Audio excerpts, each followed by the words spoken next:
Right, welcome back to part two. Part two, cooking with some potatoes with a cottage pie. Right, so we've drained off the mint. Okay, here we go. So we've drained off the mince. So we need to get rid of all that mince fat. So before we do that, that's going to heat up. I'm grating the vegetables. Now, get your grater. Onion, grate. Don't bother chopping up the onion or the carrots. They're the vegetables that are going in this dish are onion, carrot and peas. There you go, onion.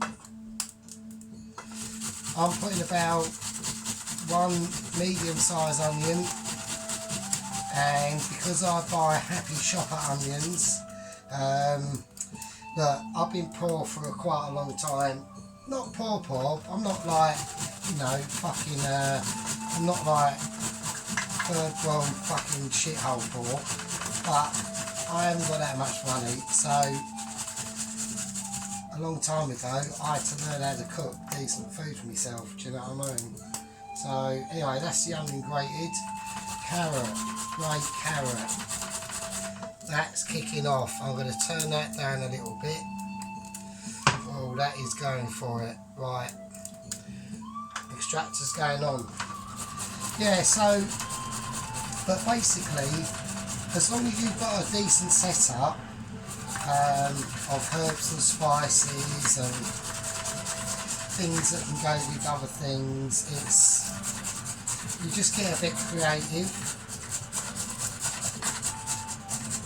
You know, because it's not a case of you sitting there. I mean, I've had times when, oh shit, that's still warm. I've had times when I've been on to about 20 quid a week for myself. Do you know what I mean? Or so you have to get very creative. You can't just go, ah, fuck it, I'm going to get a Chinese takeaway. Or, ah, fuck it, I'm just going to go and get an Indian, do you know what I mean? You know, making your own burgers, all sorts of things. You just have a little bash on YouTube, have a look what you want to cook, get the ingredients, and yeah. Right, so that's the carrot and the onion done. Right, we'll wrap that away. Right, the mince is crying out to go in because I've had to do the carrot and onion. Right, here we go. In goes the mince. That's kicking off. So we've drained the fat out of this mince, which is very important. Make sure you do that, otherwise it will fuck your shepherd's pie or cottage pie. It will ruin it. It'll be just too fatty and greasy, it'll be horrible. So don't do that. So there we go. Right, now we're going to put the carrot and grated onion in. That's in. This needs to be whacked up quite a bit now. I'm going to go full bore, fuck it. I'm going full double ring. Oh, I'm not on double ring. Right, double ring it. We want double ring. We are going hardcore style, mate. That's how you do it. So, right, let me just wash this up because I'm going to need this grater because I've got to do the cheese. So while I'm at the sink, while you're at the sink, you might as well do a bit of washing up.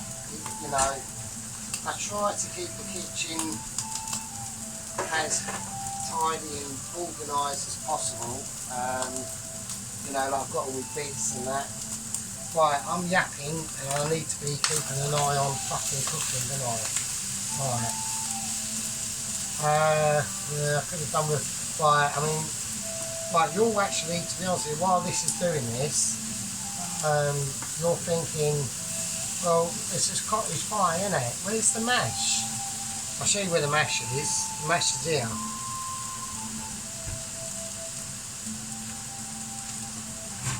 Here's the mash. Jacket potatoes.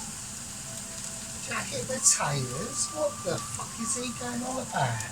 Jacket potatoes? That's where the mash is coming from. Alright, now I will explain the reason why.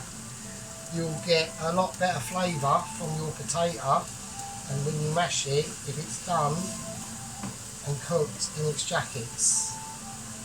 And that is just a fact, so sorry. When you boil the potato, yeah, you're boiling it and all that business, but you do lose flavour in the water. It loses a bit of flavour.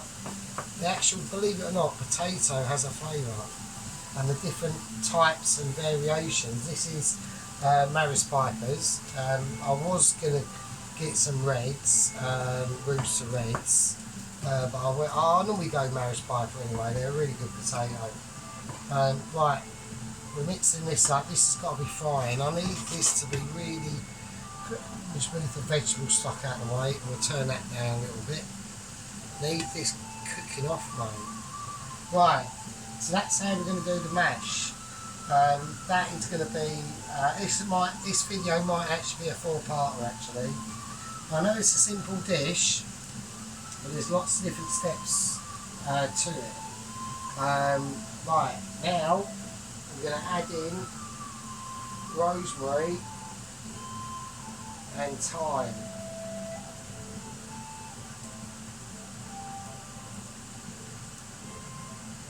Right, here we go. So we'll put the roast potatoes over there for a minute.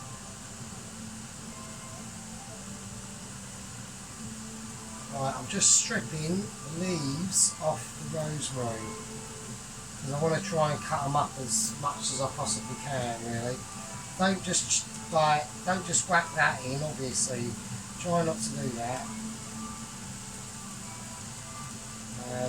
A good little trick, a good little way of doing this is to get some of this rosemary or thyme, or a whole bunch of it when you buy it from the shop, and put it in a plastic tub and put it in the freezer. What?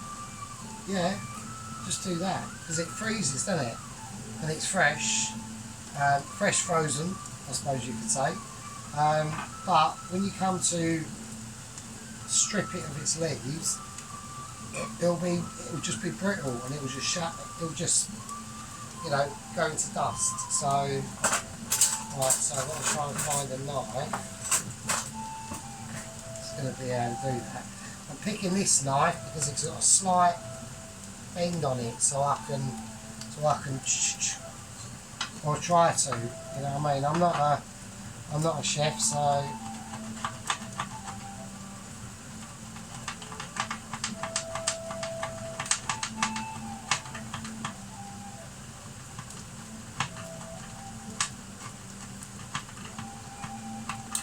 So I can smell that rosemary and thyme coming off there.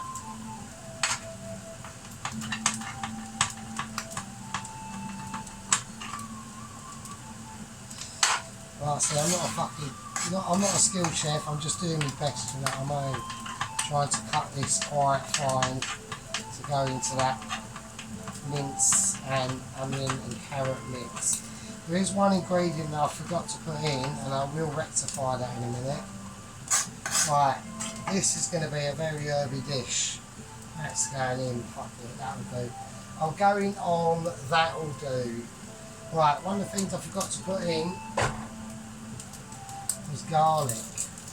So I'm going to do that. Same process, I'm going to, same sort of thing, grate up.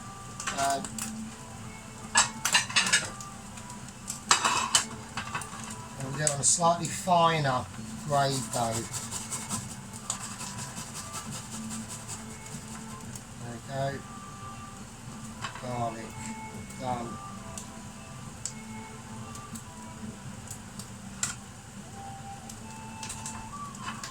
That's the garlic in. Right, I need to grate up because I still need to do the cheese. That will be part 3, the cheese and all that business and the mash.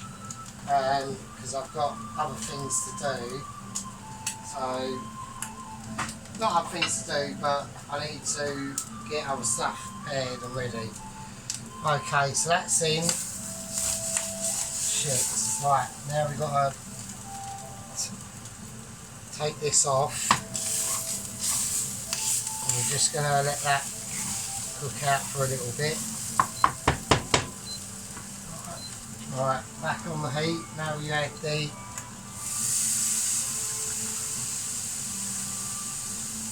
Worcestershire sauce. Now the red wine.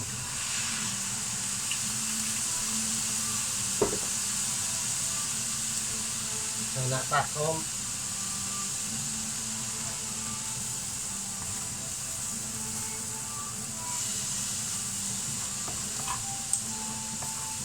Now I can smell that red wine cooking off. I want a bit more of that. There we go. And a little bit more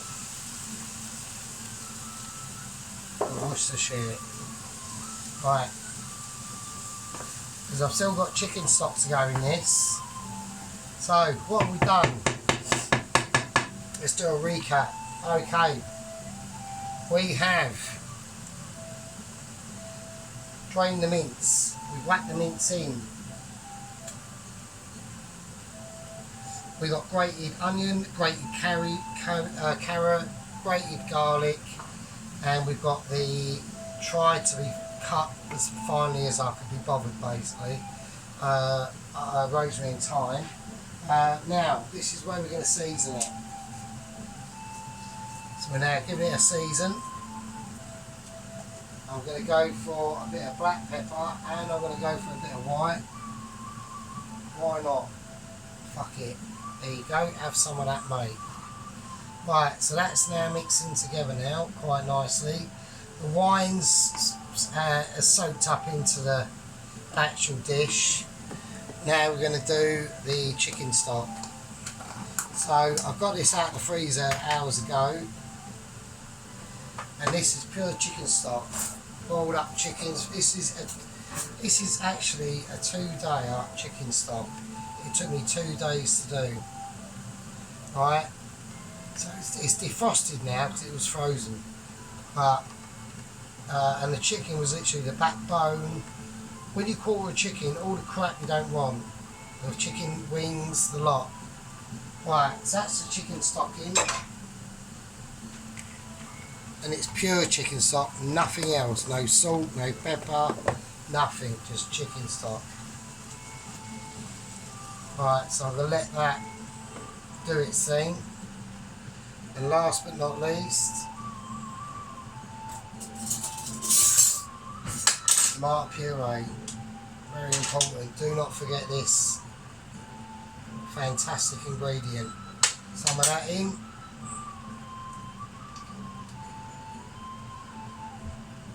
Tuck that away, won't need that now. Well, actually, do you know what? Fuck it. I want this to be really awesome. I'm going to put the entire rest of that chicken stock up. That's a bummer because I've now got no chicken stock, so I'm going to have to make some more of that tomorrow or start making it. So, right, let's mix all this in.